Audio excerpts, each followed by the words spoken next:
Well, hello, everybody. I'm certainly thankful to share this presentation with you today. What looks like a perfect example of a fall day. Had a couple of cold nights these past few nights and finally starting to see some color change. And thankfully, our bananas really didn't get hurt. So we left a lot of stuff out in the gardens, but we always like to replenish the gardens this time of year because people seem to think that fall you want to put your garden to bed, and for the most part you do want to put your gardens to bed, but why not give your gardens one last round of foliage or flowers? And if you go to the garden centers, they're fully stocked with mums. Mums are good. They fill certainly in areas where you might need them, but look at some of these perennial mums too. And I've had a couple of these perennial mums in our gardens, and I've been sharing them with some people. So everything you see here, with the exception of the white flower, is a type of hardy chrysanthemum. So we're going to start with talking about perennials in the garden. A lot of fall perennials that give you a really good seasonal interest. So we're going to start with some of these perennial forms. I have been on the lookout for some of these perennial forms for a really long time, and we have quite a collection here at our gardens. I did notice that Gethsemane Gardens, just up 150 here, they do sell some hardy mums. Of course, Plant Delights Nursery sells hardy mums, and Big Bloomers sells hardy mums. These two in particular, and then the ones in the following slide, were taken up at New York Botanical Garden. So they came out with their own series. And the last publications I can find on their series dates back to like 2007. So I don't know if they marketed them, which is a shame, but we've got quite a few of these that we grow ourselves. So here's a couple more that you can grow in your gardens. And the thing with these perennial mums is they tend to have more of a loose habit. They don't have that nice tight football shape to them. So you would want to do like a little mid-season pruning on these, and you want to grow these in full sun. Now, if you've seen this new one out, it's called Matchsticks. So the photo on the left is a photo taken from, it was actually grown in our nursery. And so we were going to grow this out in the garden. Unfortunately, I killed it before I had a chance to put it out in the ground. But look at the flower on that, on the left-hand side. That was what the flower looked like to me in the South. The photo on the right was taken in Minnesota, and so I can understand why they call it matchsticks. Not sure what was going on. I don't know if it was because of something in the pot or what, but I have seen this in gardens too, where down here in the South, it kind of looks like that left-hand side, whereas the ones up north tend to look like matchsticks. So I keep trying, I keep looking for some, and I keep buying them from different areas. Like I just recently bought some from Big Bloomers, and it kind of looks like a hybrid between the two until I get it ready to plant in the ground. But I really like matchsticks. I think it's one of the breakthroughs in chrysanthemums. Here we go back to New York Botanical Garden, where they actually have toad lilies planted amongst their chrysanthemums. And you think toad lilies like shade, chrysanthemums like sun. These are planted in filtered sun, where the chrysanthemums get enough sun from deciduous trees, and then of course in the late season the deciduous trees provide enough shade for these toad lilies to bloom. So it's a good balance that they have there. I really like that a lot. You wouldn't think about putting toad lilies and chrysanthemums together. This is one that we have been growing for years. It's one called Niche's October Glow. I think I put early October on your handout. I can't remember. I think I had the name wrong. But at any rate, it has done so well for us. We've moved it in multiple locations throughout the garden. And what I really also like about this is that it's growing and pairing very well to the pink calyxes of the seven sunflower in the background. And then of course I did add some football mums in there too, but the Niche's October Glow chrysanthemum just keeps on going. It actually starts out yellow and fades to a nice peach. I really, really like it. And it's still blooming in our gardens. And you know what? With this nice warm weather that we're having, the monarch butterflies have been feeding off all the pollen from the flowers. So I'm fortunate to have a lot of these chrysanthemums throughout the garden just for them too. This is an unusual chrysanthemum. In fact, they call this the Pacific mum, or Ajonia, as you can see there. But this one kind of lacks the ray flowers. It's all disc flowers. It's like the center of a sunflower. So they lack the petals, but look at that. It still gives you a nice pop in the garden. This one does need full sun and good drainage. If you don't have good sun, good drainage, you might as well not grow it. But it's got these nice woody, thick, leathery leaves. You want to do some pruning that's not hard on this plant. You want to actually do very light pruning, even in the dead of winter, because it could resprout on old stems. But look at those bright yellow flowers. In fact, this one is just now starting to come into flower, and it hasn't even reached full peak yet. And as you can see, it likes the full sun up against the curbing, and we have it in our rock gardens as well. If you don't like just the little button-like flowers, you can find some with these petals. They have seeded around just a little bit for us, not too badly, not at all what I would consider invasive. But if you look, you can find some with pink petals, yellow petals, and then white petals. I do think that Tony Avon at Plant Delights Nursery has started marketing some of these more unusual ones. Probably got a little bit of hanky-panky going on with the chrysanthemums, but that is absolutely fine with me because I'm actually in love with the clusters of these flowers that you see here. And we have these all spread throughout the gardens now. They're just lovely. Here's that big giant white one that I showed in the very first slide. This is one called the Nippon daisy. Large white flowers, typical daisy-like flowers. This is your typical daisy right here. Again, it forms woody stems, nice green, thick, leathery leaves, and then you're adorned with all these 2-inch size daisy-like flowers from here until December at least. You want to be careful on pruning of this because it does form a nice woody stem. If you prune it too hard, you could lose some of your plants. So just prune it lightly. And you don't need to do a mid-season pruning on this either. You just wait and prune in the winter or in late winter, early spring, just to remove some of the dead. You actually can keep this just the way it is. You don't need to worry about this flopping over unless it's in shade and unless it's in poor drainage. But if you have it in the ideal spot, you will not have to worry about pruning. This is an unusual plant for us, and actually, believe it or not, it is a native plant. This is a climbing aster. If you notice, the name has changed. It's now Empel aster. There is no such thing as an aster anymore, I don't think. But here we are, Empel aster carolinianus. It forms a woody vine, and then you're adorned with all these about quarter-size pink to purple flowers. And again, this is a plant that is just now starting to take off, and it will continue to bloom until about middle of December.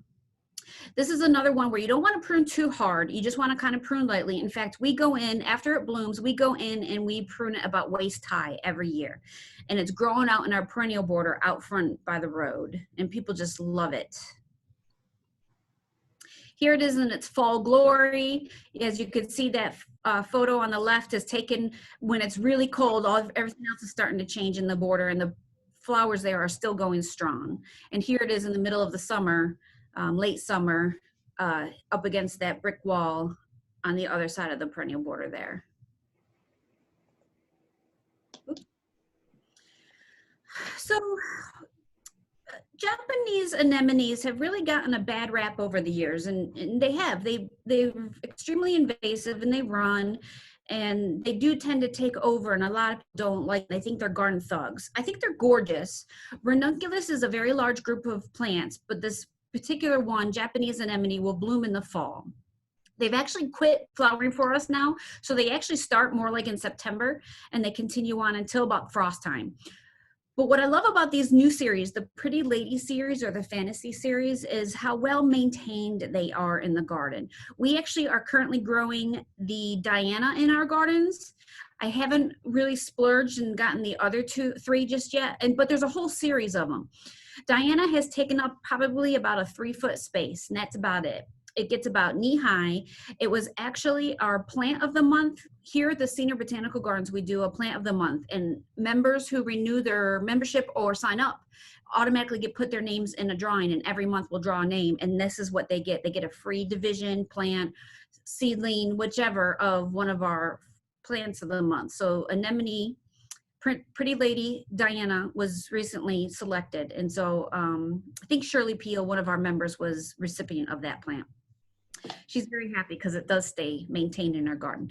And they have the really nice flowers, the white, the pinks, the doubles, the magentas, almost red, but they're really fantastic in the garden. We've been selling these over the past few plant sales that we've had, especially in the fall when they're in the full glory. But I do like some of those old timey, one's called Alice, one called Whirlwind, and I do like Honor and Joubert. That's the white one we have out in our garden in the parking lot area. I kept it in the curb so it won't escape.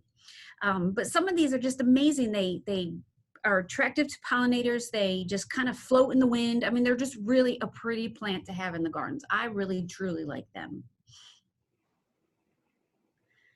This is an amazing plant. This is a ground cover. It actually stays extremely low. It gets about 4 to 5 feet wide, only about a foot tall at the most. This is one of perennial leadwort. A lot of people probably are familiar with blue plumbago or blue leadwort. There is a tropical form, but this one here is actually very hardy for us. It is a herbaceous perennial, so it will die back in the wintertime. But before that, you got these wonderful cobalt blue flowers. You have they form in clusters. Then you get this really nice fall red color. You can almost see some of the red color coming out there, but they're going to turn brilliant red before they go completely dormant. What I really like about the blue is in this design that you see here with the lantana, this was designed by Doug Ruin and Edith Edelman out of Durham and Raleigh area, but they really paired this well with the bright orange. That blue really captivates the it offsets really well with that nice orange flower. That lantana is one called Star Landing, by the way, in case anybody wants to know. So there also is a white form, although I haven't seen it in many, many years. And then recently, well, actually I shouldn't say recently. This had came out quite a few years ago. Doesn't grow as a ground cover like some other plumagos do, but I've killed this every single time. And so I don't think they marketed the hardiness very well with it, but it does have these nice chartreuse leaves, these, again, nice bright blue flowers. And you know what? It might be worth trying in a container and then just bringing it indoors. And honestly, I can't remember how I killed it. I don't know if it was heat or I don't know if it was cold. I want to say it was cold because it probably didn't survive the winter and I was probably looking for it the following winter. But if you can find this one, good luck, but it's certainly worth a try. This clematis here was actually, this photo was taken up in my aunt's garden up in Rochester, New York. She has a wonderful display garden there, and this is kind of late in their season. Now, I don't know if it's later in our season. I might be pushing the limits on what I would consider is if this was a fall blooming plant. It might be late summer, early fall. But this is a bush clematis. It only gets about 3 or 4 feet tall and wide, and then you have these wonderful stems that arise above that with these small recurved 4-petaled blue flowers. But it stands up really well, and you don't have to worry about trellising or creating some kind of mechanism to let this thing vine, because it just does not vine. It actually dies back to the ground in the winter and it comes back up in the spring. It does very well for us. I've grown this for years. There are other clematis, but I excluded it because the clematis I was thinking of putting in here is actually more of a winter flower. So maybe if John invites me to do a winter talk, I can include that one then. I love salvias. I love the sages. They're tough as nails, perennials or annuals, probably more like tender perennials for us. But a lot of these derive from northern Mexico, and then, you know, some are native throughout the United States. But if you look at some of these, this one with the orange flowers, Yame, this is one that actually forms a woody stem. First couple years I've grown this, I actually have killed it, but we've had a very severe winter those few times that I remember. Well, now I have it in 2 locations. One location is in our hillside boulder garden, so it has all these boulders that kind of help keep it warm throughout the winter months. And then I also have it behind the garage, and you know it's going to get plenty warm because it's on the kind of northeast side of the garage, so it gets afternoon sun. Anyway, it gets a lot of reflected sun. And then this other one, the yellow one there, that's called forsythia sage because it's not Doesn't bloom in spring, but it has wonderful yellow flowers, and they call it the forsythia sage. And then Tony Avent named the one called Redneck Girl because it's hard to see, but if you see in some of those stems, they're dark red. Typical form is green stems, but the Redneck Girl is in full flower for us, and Salvia Yame has yet to flower for us. It's coming. It's really close, but I love it with those bright orange flowers. Both of them, well, excuse me, the Yame actually produces a woody stem, so you don't really want to cut that down until after winter. Now, the Salvia Redneck Girl it is herbaceous, so you want to cut that down after killing frost. And these are hit or miss for us in the gardens as well. Salvia leucantha, I think you'd be better off growing this in an exposed, in an area that's not exposed to winter elements. You want to protect it. I've grown them and killed them, but I've also grown them and they've survived the winter. So it's hit or miss. But what I love about these is they really do pack a punch in the late season, and they don't get going until about now, and they'll continue on until a killing frost. But you've got this kind of darker purple, this more raspberry purple, you've got white, and then you've got this pink one. They stay really nice and contained. Don't prune them until the dead of winter. You want to wait and see what might resprout from the root mass or from older stems. Last winter is a really good example of, it was a zone 9 winter. They would have survived that. But anything before, like last winter when we got down to teens even, they probably wouldn't survive that. But good drainage, full sun, and get them in early. Plant them early in the season. You have a long root establishment. I just love these. This is a border we did one year, the salvia border out front in front of our welcome center. And of course, it looked its best this time of year. It really did. I showcased a lot of different salvia, some of the summer ones, and then a lot of the falls. You can see the white leucantha, the pink, purple leucantha. We've also got one called Limelight. That's the tallest one that looks like it hasn't quite started flowering yet. And again, this was in 2013, but I actually started growing salvias again this year. And so our annual border is really starting to take off now with more salvias in full bloom.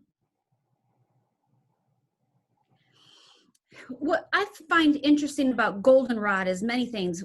One is they support so many different species of pollinators. It's really amazing the amount of pollinators, from moths to wasps to beetles. I mean, they attract more pollinators than any milkweed, and I understand that milkweed is completely in tune with monarchs, but when you think about food and nectar and a plant that really is supporting them, it's the goldenrods.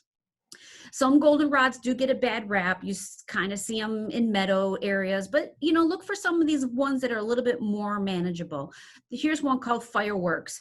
Now I've had to scale it back some. It can get 5 feet wide and about 4 feet tall. But I just love the individual flowers, and it just keeps going. It flowers for about 8 weeks solid. There's this little one called Little Lemons. This one will actually flower starting in late August and goes through September, and it's almost done now, but it's another little perennial that has these wonderful yellow flowers. Look at those sprays of flowers. I mean, that's just numerous flowers. It really is a great pollinator plant. You can see the pollinators love it. And it's a smaller plant. So if you don't have room for like the Fireworks, the 5-foot one, go ahead and find something like Little Lemon. It's smaller, more contained, and ideal for smaller gardens. This is another plant that's kind of hit or miss as far as winter goes, but here it is at the bottom photo. You can see it was in our hillside boulder garden. I finally did lose it, not this past winter, but the winter before. It would have totally survived the winter like last winter. Good drainage and full sun are key. And you would think that having it up against the boulders would keep it nice and warm throughout the winter, but lo and behold, it did pass on for me one year, but it's certainly worth a try again. They call it the cigar flower or firecrackers, or I forget what else, but it's a great pollinator plant. If you have hummingbirds that linger throughout the season, they will find this. and it has wonderful firecracker-like flowers that adorn the tops of the stems for a good foot of the stem. So it's just loaded with flowers. There are a lot of cufeas that grow very well for our region. This one is going to be potentially the hardiest one. So if you want to try cufeas, try this one. They might sell it at Big Bloomers down in Sanford. I think we got ours from Big Bloomers, and if not, maybe try Plant Delights Nursery. It's hard to find around here. If you go to garden centers and you see cufea or cigar flowers or firecracker flower, make sure you check the species to see if you want this hardy one. And again, plant these early in the season, provide a lawn root establishment before going into their first winter. And don't cut it back. Let it go through a couple of killing frosts before you clean it up. Oops. Okay, talk about another plant that has changed names. I'm not even gonna try. It's sedum. Most of us know this plant is sedum. This is one called Matrona. We have it in our perennial border. What I love about it is those nice red stems with that kind of dusky pink, nice gray leaves on that dusky pink stem. And then you have these wonderful pink buds. And then the individual flowers kind of open up like a white form. So it really does offer quite a bit of contrast and wonderful season. It's actually finished for us. It actually started flowering. But what's great is if you leave the flowers on there, the stems and the flower buds tend to take on a burgundy color. So they really kind of become electric in the landscape. And then of course, once frost hits, they pretty much mush out. And I did have learned that you can actually cut and dry the flower stems. So they make a great dried arrangement, if you will. And here's some of the older standbys that we've grown for many years. Autumn Joy, it's been around forever, and then Autumn Fire. This is not the best photo of Autumn Fire. I didn't really catch it in its full glory. Autumn Fire really does have more of like a burnt pink color to it, and it only gets better as it ages. So going back to toad lilies, these are great perennials for the shade garden. They have these wonderful orchid-like flowers. You can find all different kinds of colors and sizes. You can find some that get about 4 feet tall and others that stay really low, while some even cascade. So here's one called Gilt Edge. A little bit of a white border. The plant gets about 3 feet tall, and then it kind of has all these wonderful flowers that adorn the tops of the stems. Here's one that cascades. It kind of comes up and then it kind of arches over. So you could put this on the top of a wall. You could put it in the landscape. It doesn't matter where you put it, actually. But this is a pure white flower form that's growing at Tony Avon's garden. I thought this was neat because I've never seen a white one. I've always seen the purple or the pink or spotted ones. And then this one here, this one is just a flowering machine. I believe we have sold this before at our plant sales. So if you got one from us, you're really lucky. I have yet to put one out in our gardens, but look at those wonderful burgundy flowers, just a little bit of freckling going on there, but just wonderful stems, 3 to 4 feet tall. And just the amount of flowers compared to the leaves is just equal, if not more. It's wonderful. I absolutely love it. Expect toad lilies to get about, like I said, some are 2 feet tall, some are cascading, and they flower for about 5 to 6 weeks. Yeah, Muhlenbergia, the cloud muley grass, they tend to get a bad rap because I do notice how they seed around a little bit. And so I was a little disappointed after growing some of these. But also, they tend to look great in the landscape for about 5 years before you have to actually go in and start dividing them. And so we've already reached that point twice. We've had to go in, they've kind of hollowed out, just like any grasses. You just go in, quarter them, replant them, and then they'll be lush and full again for the next 5 years. But you really can't beat the flower color. I shouldn't say flower color, but the inflorescence there, the feathery plumes. You got that bright cotton candy-like pink form, and then there is a white form. Not too much of a fan of the white flower form, but I definitely like the pink form. And there's one called Pink Flamingo, which is definitely more upright, a little bit taller. We have those out in our gardens as well. And say what you want about Muhlenbergia. You know, they can seed around, they can be kind of unsightly over the time, but they really are worth growing for the first 4 or 5 years. You'll just love them. We do have the switchgrass, a great native perennial in our environment. They do have nice upright stems, these wonderful plumes. They do take on a fall color. You can start to see some of the yellowing. And you know what? I know they turn brown too, but brown's a color, so enjoy it throughout the winter or fall months.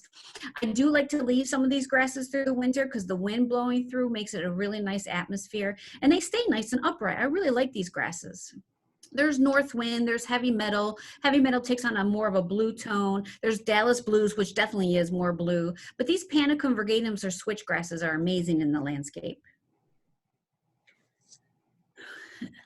This was a planting we saw at the North Carolina Arboretum up in Asheville. Just look at those upright grasses. They have a lot of grasses, but you're looking for one with just that little bit of a pink on blue kind of in here and all in. I can't tell if that's all it. That might be Russian sage, but anyway, the blues, look at that thing. That is amazing. Very upright, very clean in its appearance. You really won't notice much on all these plumes. You can see some of these individual ones, but it's just the entire plant, that entire architecture that really gives that plant such a nice form. And again, ornamental grasses I tend to leave in the winter landscape. I think they take on a nice appearance, and then we'll cut these in like February, March before the new growth appears. So moving on from perennials, we're going to go with some fall blooming bulbs. Most of these fall blooming bulbs you want to plant in the ground actually in late summer. So if you were to go to the garden centers now or catalogs or Brent and Becky's, you won't find these in the catalog. You might have to wait until spring to order, and then they'll ship them to you in around August. So you want to get them in the ground sooner than later. Okay, this is a bad example. This is not what I was talking about with bulbs. I forgot that I added these in. These are actually a type of hardy gloxinia, the gesneriids. This one here is hemiboa. This plant that you see, can you see my cursor, my mouse move? Okay, good. So this one that I have in the mouse, this was taken at Lois Brummett's garden. I'm pretty sure this is Lois Brummett's garden. But I had given her a division of this, and it has made a nice little ground cover. She's actually gifted it back to me because ours died one year, but she gifted it back to me, and so we have it grown in our Japanese garden now, so it should survive the winter. If it survived her garden, it'll certainly survive our garden. This is something you want to plant in the shade. It really starts flowering in late August, and then it continues. It's still going. It will go dormant once the first frost hits. We have it planted underneath some trees, some evergreens, and so it didn't get hit by any of this cold, and it really didn't get as cold as we thought it would. And over on this side, this yellow flower-ish, it actually is a yellow flower with an orange center. They call this the shade foxglove, something foxglove, but it makes a wonderful basil rosette, and then it has these probably about 2 feet tall arching stems with these wonderful yellow wax bell-like flowers. But you wouldn't know both these plants are in the Gloxinia family. Our cyclamens have been blooming nonstop since August. This is heterophyllum, which means foliage like a hedera, English ivy. This one will flower starting in August and continues on until November. And then there's another one, cyclamen coum, that starts flowering in December and goes through spring. So you can really get 6 months out of all these blooming cyclamens if you wanted to. But here's heterophyllum in full bloom right now. They will seed around. You can grow the plants from seed. Seeds usually will fall down here, so when you collect them, look for them down here. They are seeded in our gardens, and I absolutely love them. And they're underneath the hornbeam trees, so they actually are one of the showiest things in our gardens right now. So they're getting filtered shade. They could take some shade, they could take some sun, and they're winter hardy. The only thing they don't like is winter moisture. So if you have a wet spot or a low spot, you might not want to plant them there. They like good drainage. So dry, cactus-like gardens. And they're hardy. You don't have to dig them up. Okay, so here are the bulbs that I'm talking about. These are the bulbs that if you wanted to purchase these, you would have to purchase them early and get them planted early. And they're large bulbs. These bulbs, I mean, the size of the flower, you would think you'd be looking at a crocus bulb, but you're not. You're looking at a softball size bulb. Get them in the ground in late summer, and then in fall, this is what you have to look forward to. Our plants have kind of gotten less and less over the years, so either we need to fertilize or maybe divide the bulbs. But these photos were taken about 5 years ago, and just enormous amount of flowers. Look at all those flowers. A lot of people refer these as crocus, fall blooming crocus, and they're really not. They're their own. They're colchicums, and I even have them listed as crocus, but I'm completely wrong on that. They're colchicums. They're related, but people confuse them with colchicums or crocus all the time, and including me. I call this one crocus, fall blooming crocus, because that's just what people can relate it to. But he has a double white flowering form. You can see it's in a cactus mix. It's got that permatil around it, so that provides really good drainage. And they're flowering now for us, even though they've gotten less and less with flowers. We'll fix that, and they'll just be flowering machines. Here's one called Dick Trotter that has a little bit of white in the center. Lilac Wonder, which glows. And then here are your true fall blooming crocus. Little bulbs, little flowers, just adorn the landscape this time of year. It's kind of like opposite your spring blooming crocus. They come up so early, and then you can just end the season with more crocus. It's a treat to have crocus blooming like bookends throughout your seasonal landscape. This is an unusual plant. They call it autumn daffodil. I'm not sure why. It doesn't look like a daffodil at all. It looks like a yellow crocus. But this is Sternbergian lutea. These wonderful little yellow flowers sit on top of 3 to 4 inch stems. And they really are a bulb that blooms this time of year. They're out in full bloom in our gardens right now. And it's, again, one where you want to plant it early in the season, let it get established, and then it'll flower its first fall. If you plant them now, you won't see anything until next year. And chances are they won't have any available this time of year. So you have to get these early. And then this guy, we actually have this in our gardens, but it's kind of surrounded by a chrysanthemum. So I really need to lift it and move it somewhere else. But Tony Avon, I believe, is the one that discovered this plant. It's a gladiolus that it flowers this time of year. We were lucky that it flowers and survives the temperatures that we had on the patio terrace because it's still doing well for us. But like I said, it's just getting crowded. Good drainage, full sun. I don't know if you necessarily need winter protection on it, but it's a gladiolus that blooms in fall. You probably have never seen such a thing before. Amply named Halloweeny. Looks like candy corn. You know a lot of these shrubs. I'm going to show you some new ones, but a lot of people don't realize that it's not just about flowers, it's about fruit. Here we are with a bush clover. Don't be confused by this name. This little volcano is not so little, but it's wonderful.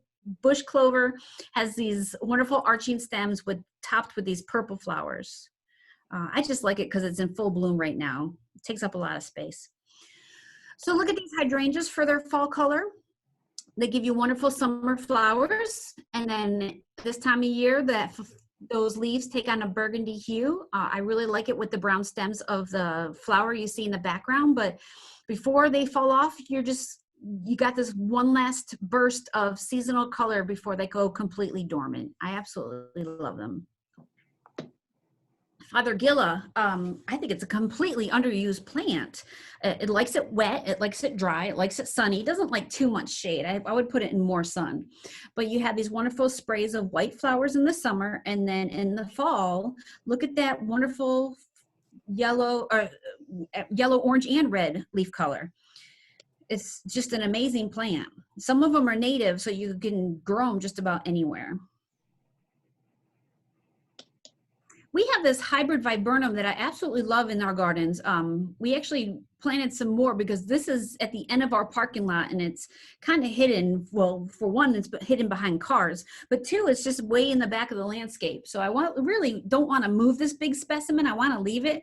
So we divided it, or we took cuttings and then got them to root. And so we planted some new ones. But what I love about it is it's this nice, clean appearance. It's 8 foot by 8 foot. It's never been pruned. You have these wonderful white flowers in the spring, these thick leathery green leaves in the summer, and in the fall, look at that. Every single leaf turns brilliant red, wonderful red fall color. Absolutely love it. It's definitely a 3-season plant. If you don't mind it in the wintertime with the bare stems, I still think it's worth growing. Absolutely worth growing. Tea viburnum has these red berries, and the berries are so heavy that it causes the stems to arch. It's kind of a loose viburnum. It doesn't really have much of a formal shape. Definitely plant it for an informal garden. It gets about 4 to 5 feet wide, maybe 6 to 7 feet tall. It also comes in orange fruit, but I like the red. I'm partial to the red. And the birds love it, of course. Foster holly is an amazing plant. I absolutely love it. It's one of my favorite hollies, but we have this one called pack sweeping. So the terminal branch grows straight up, but then all the secondary branches grow straight down. They really do arch out or arch down. I really do like it. I wish maybe we did a little bit more pruning in here so that it was fuller, but that's all right. It'll be fine. The birds love it. It stays evergreen. I actually cut some of these stems and use them in our arrangements throughout the winter months too. So they'll keep their berries, and the birds will love the berries if you move them out. But absolutely love Foster holly, and probably haven't seen much of a weeping one. So I'm fortunate to have 2 in our gardens. Persimmons, I really want to build our persimmon collection. Maybe John can help me with that. But here's one called weeping persimmon, pendula. Has this wonderful kind of egg-shaped fruit that's about the size they are too, and they really don't get going until now, and once frost hits, they're even better. We have a volunteer in our garden who makes us persimmon pudding out of this one every year. But you can see this is a weeping one. So Josh has it here growing on a bamboo stake. He's going to continue to grow up as high as he can and then let it cascade down. If you don't, it's just going to pretty much stay the height right here. So we want it to grow up taller. It's over in our entrance to our kitchen garden. So it's one of the first things you see when you come into our gardens. Here we go. Here's something you're familiar with. One of the Kernersville Police Department police officers came to visit me one time, and not too long ago, and he asked what this amazing plant was. And so I actually gave him a piece, and he's going to try and root it and grow it. But I love that this plant is in our perennial border. You wouldn't think about putting it up front, but hey, it stops traffic. This is our typical native one. Don't let the books fool you. This plant can get 8 to 10 feet wide and tall. Be very careful. It does seed around a little bit. I've had 5 or 6 seedlings here and there. It's not so bad, but I absolutely love it. I've used these stems in arrangements. The berries do fall, so don't expect it to stay. You'll have a trail of berries, but it's got these wonderful eggplant purple fruit. It does have pink flowers in summer. They're inconspicuous, but you really want to grow it for the fruit. The leaves give off an odor, and the odor is kind of like a mosquito repellent. It's really weird. So if you want a natural mosquito repellent, put helicarpa leaves in your pocket. There is a new one called Welch's Pink that came out of Texas. Just another different flower form. Fruit color form. It still has the same kind of flower, same kind of habit, still can get 8 feet tall, 8 feet wide, but instead it's got this clear pink fruit. This one I have had seed around for us a little bit more than the typical one, but still I can share it with my friends. Hint. And then there's this one here, which I absolutely love. These kind of wine colored berries on it. And that's not arching. That's just because the fruit is so thick and so heavy that it just kind of makes the shrub flop. But This one you'd probably want to plant in a protected area. I have killed it in some winters. We had it on our patio terrace, but the brides complained about the birds, so we had to move it. And I just love it. It's kind of got the same kind of form as our native one, but I want to grow it for these nice dark colored berries. And you can get this from a place called Woodlander's Nursery down in South Carolina. There is a couple of Japanese native ones. They're a little smaller in size. They're about 5 feet by 5 feet. They do have these wonderful arching like stems topped with these purple berries. The berries are smaller. It still can be used in arrangements. If you wanted to do that, you'll still get a trail of berries and you'll still have berries drop, but we leave them out in our gardens and the birds devour the fruit. The fruit is not edible. It's not poisonous though either. So a lot of people can make a jam out of it, but it's just a lot of work to do so. But I wouldn't eat them. I don't think they're that good. A couple of new ones out of NC State, ones that have purple foliage. Now the purple foliage is just the new growth in the fall. Color, but you have these unusual kind of, the fruit is still purple, it's just got a slightly different color to it, like a raspberry color to it, but they're really neat. They have not seeded around for us. They're in our Japanese garden, and hey, they're just a local plant that we just want to grow. So come see our Japanese garden. You'll see both of these in the gardens, and they have done so well for us.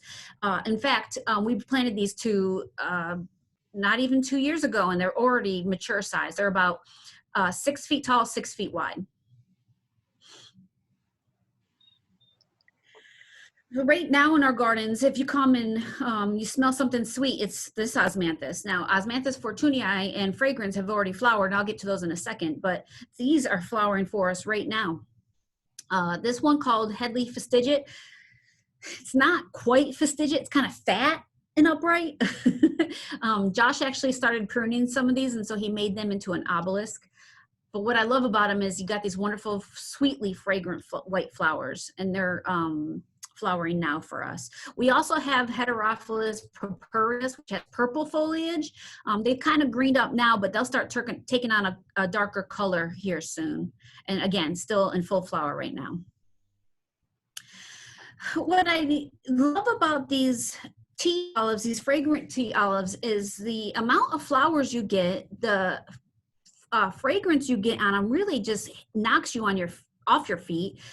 They don't last as long. I wish the flowers lasted a much longer. They tend to flower earlier in the season, so they probably go quickly, especially if it's warm and dry.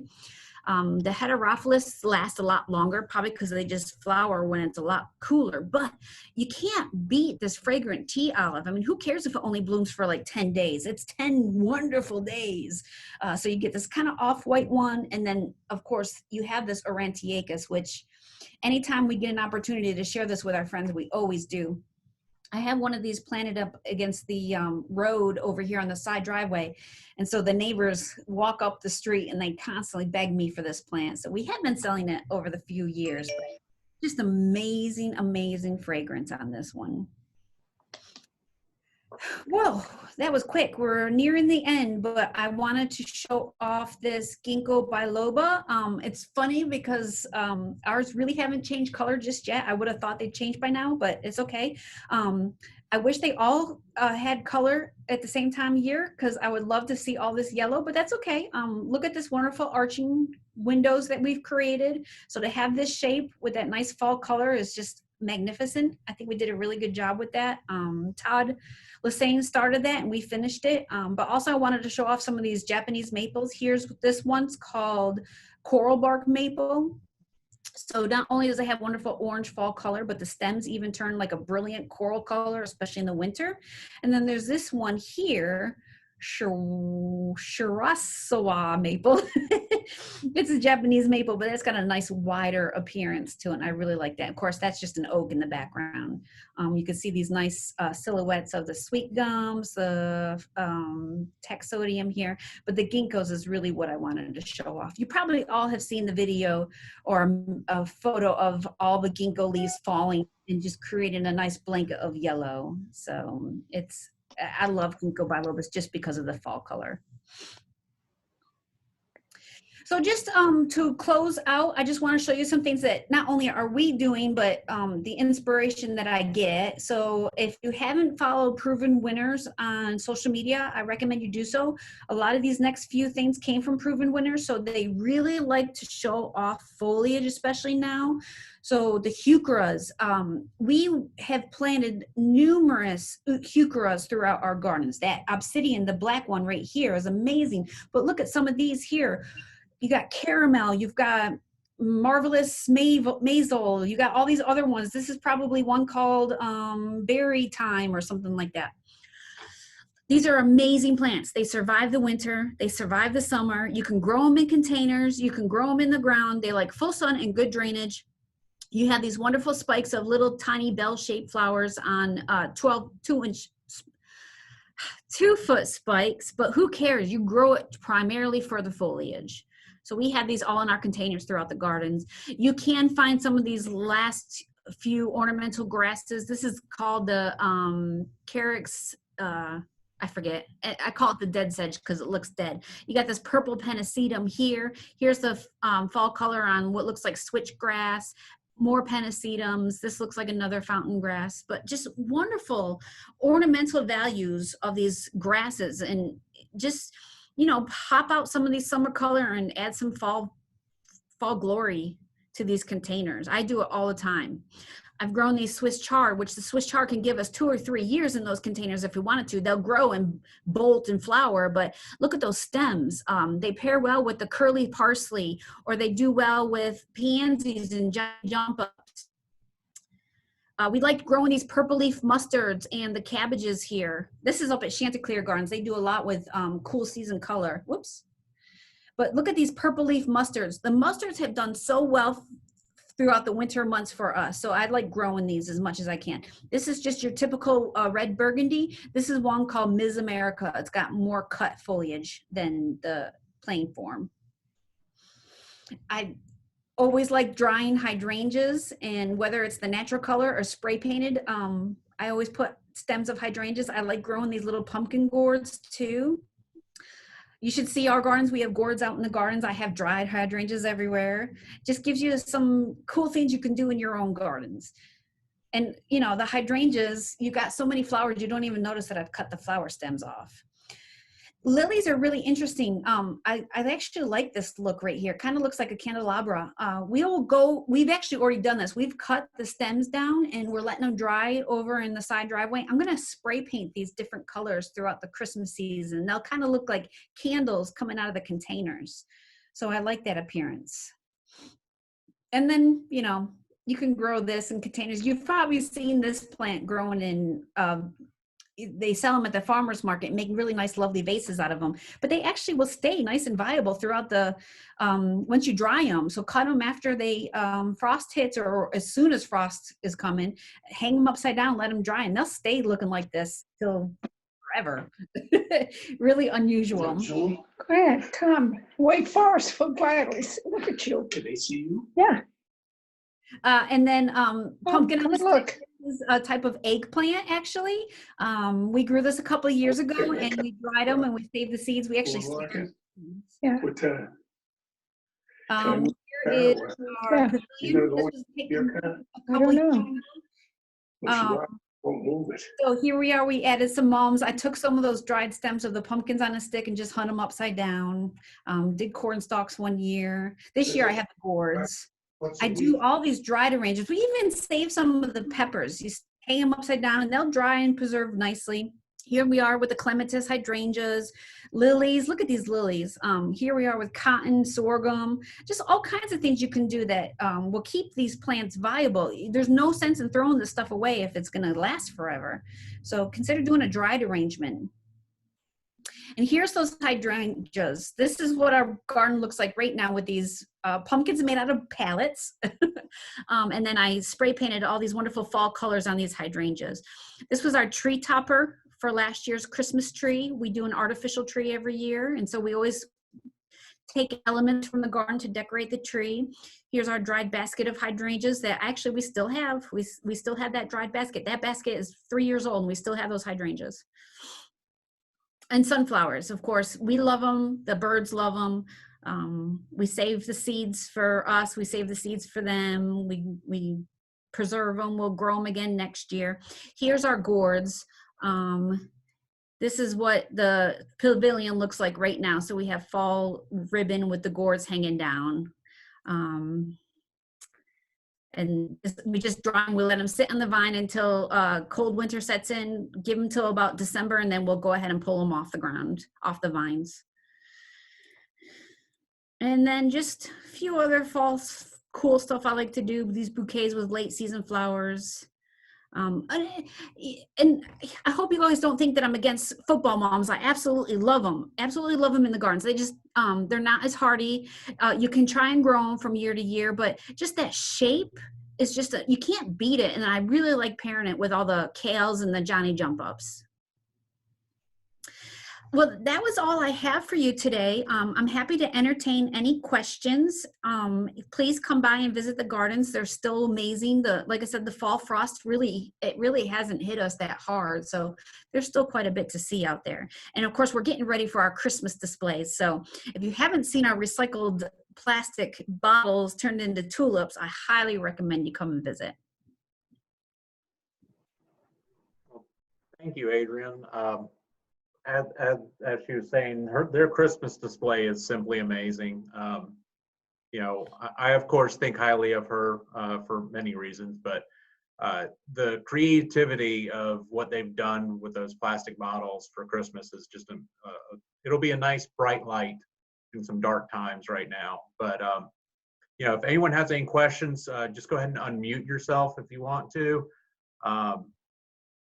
Or put it in the chat and we can bring it up that way, whichever works for you. Hello? Yes. I have a question with respect to the Lescadisia, that little volcano bush clover. Yeah. Have you seen the one that's in the Dells in Kentucky? It looks like a fountain. It's Oh yeah, light pink. Yep. Yeah. What I've been trying to find one. We got ours from Plant Delight's nursery. Okay, I'll try there. Yeah, that's where Little Volcano came from. That's really pretty. Thank you so much. It's wonderful. Thank you. Thank you. Anything else? This is Nanny. Can you hear me, John? Just one quick Colchicum story. My mother was responsible for my love of planting things. I think she brought me into the world just so she'd have somebody closer to the ground to plant bulbs for. And the last years of her life, she was in a wheelchair. And for about 5 years, I would buy a Colchicum bulb and put it on the ledge of the window, not even planted, and it would bloom for her. And it was a really special part of the last years of her life. So I just wanted to add that story for people. Thank you, Nanny. You're welcome, sweetie. Enjoyed it was a fabulous program, both of you guys. Oh, there she is. She's up right now. What are the dates of your Christmas display? They're going to start the day before Thanksgiving. We're going to have them all lit that Wednesday before. So weather permitting, we'll have them all lit. Yeah, and they'll go well until after New Year's. So about 6 to 8 weeks. Great, thank 6 you. to 7 weeks. Yeah, definitely. If you haven't made the trip, you know, east of here to go visit the Ciener Botanical Garden, I'm a bit biased, but Adrienne and her staff does a fantastic job. We're lucky that we have two great gardens right here in the Triad, and great things are happening at both. For those of you at Renolda, keep an eye out. There's going to be a lot of work getting ready to start. Keep your eyes peeled for the newsletter. Will be coming out hopefully by the end of November. We should be also in the midst of starting to bring back the entire cherry LA around the lower formal garden. So 44 weeping cherries will be coming down from Maryland, and they're big.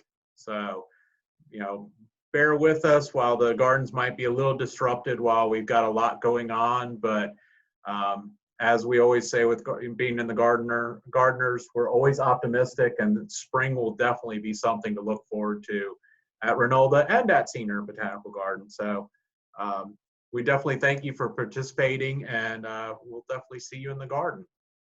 Thank you. Thank Thank you. you, everyone. Everyone. Thank you. Bye. Thank you.